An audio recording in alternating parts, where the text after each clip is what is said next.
New at noon, the fight in Connecticut continues to keep FDA-approved mifepristone available to anyone who needs an abortion. Today, Senator Blumenthal and Dr. Nancy Stanwood spoke about this ongoing threat to ban the abortion bill.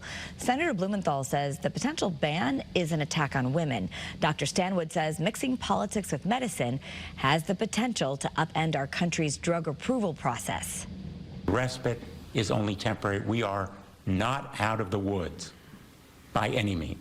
The Texas ruling is an attempt to turn back the clock on safe medical care, to wreak havoc with health care delivery, and to deny patients the care that they need. Now, this meeting comes after Friday's Supreme Court decision to temporarily allow ongoing access to the drug as the case works its way through federal court.